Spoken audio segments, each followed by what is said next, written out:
nga xamante ni ñu ngi ci sa gannaaw di ci teg directeur Daour Dieng ak ñi mu àndal ak gan gu tedd gii nga xamante ni tabaarakallaahu asnu kër ñoo ndey mbillay ci ak jigéen ñi ànd ci biir ci jàpp ci liggéey bi ci CCO ñoo ngi leen di nuyu ak di leen gërëm di leen sant di leen jaajëfal it ci liggéey bu rafet bi nga xamante ne ndimbal mu rafet mi nga xamante ne alhamdulilahi rabbil alamin tàbba ngeen ko ci tund wi ba ñu ngi ci gës seen bopp noo ngi koy rafetlu lool di leen ñaanal yàlla yokk ba yëkku di ñaan yàlla it mu gën a jëm kanam di ñaan yàlla it sunu diggante mu gën a yaatu mu gën a ratak.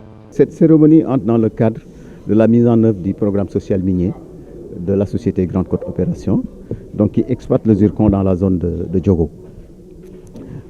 Comme vous savez, GCO est une société qui, de par son histoire, se considère et est même une société citoyenne. Et ce n'est pas un vain mot. Une société citoyenne parce que tout simplement, c'est une société qui, au-delà donc, de l'activité minière, tente au mieux de prendre en considération la présence des populations locales qui sont autour, qu'elle considère comme étant ses partenaires, mais également dont elle a le devoir en fait de hisser dans le sillon du développement.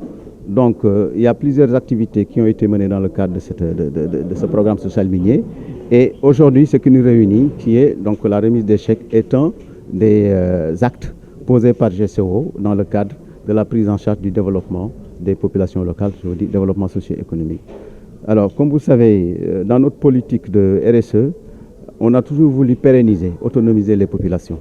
Et pour ce faire, on s'était en fait promis en fait d'acter dans deux directions, à savoir l'emploi d'abord, mais également dans l'autonomisation par la création d'activités génératrices de revenus. Et dans ce cadre-là, on avait mis en place un certain nombre de GIE, de populations locales, qu'on avait donc mis en place, encadrés, formés, mais également mis à leur disposition un certain nombre de financements. Et aujourd'hui, la cérémonie d'aujourd'hui n'est rien d'autre qu'une étape bilan de ce que nous avions fait comme financement il y a 1 an et demi. Et voilà, bon, à ma très grande surprise, je vois qu'il y a eu de très bons résultats, parce que tous les GIE qui ont été financés il y a 1 an et demi ont fait des bénéfices qui représentent presque 50% en fait du financement original, ce qui est fondamental. Donc ça nous motive et ça nous permet également de mesurer notre impact sur en fait ces populations-là. Les autres GIE qui sont là présents, c'est des GIE qui sont vers le nord, dans les villages de Djormat et de Djurmel, qui donc travaillent avec nous depuis le début de l'exploration. Et donc on a mis en place également une ligne de financement dont ils ont bénéficié. Et c'est le premier financement, certes, c'est parce que tout simplement notre programme il est progressif. En allant vers le nord, on va continuer à prendre en compte ces gens-là. On n'est pas à moins d'1 milliard d'investissements en fait dans leur commune, et ça touche différents domaines, à savoir l'éducation, dans la construction de... On est à 17 écoles primaires déjà construites, des salles de classe, également des collèges, mais dans la microfinance, parce qu'au-delà en fait des GIE de population, mais également les impactés de la Niaï ont été organisés également en GIE, et là actuellement on a mis en place une agence de microfinance gérée par ces populations impactées, et GCO est un partenaire qui amène les fonds. Et aujourd'hui je crois qu'on est à un peu moins de 100 millions d'investissements au niveau de ces GIE-là, et que donc les mêmes résultats qu'on vient d'enregistrer ici, on a enregistré les mêmes résultats parce que en fait il y a un taux de recouvrement qui est assez encourageant, ce qui fait que donc dans ce domaine-là également on est bon.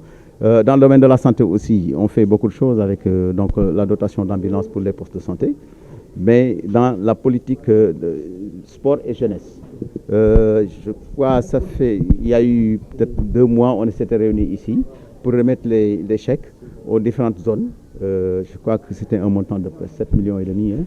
Et donc ça c'est une des réalisations aussi de GCO.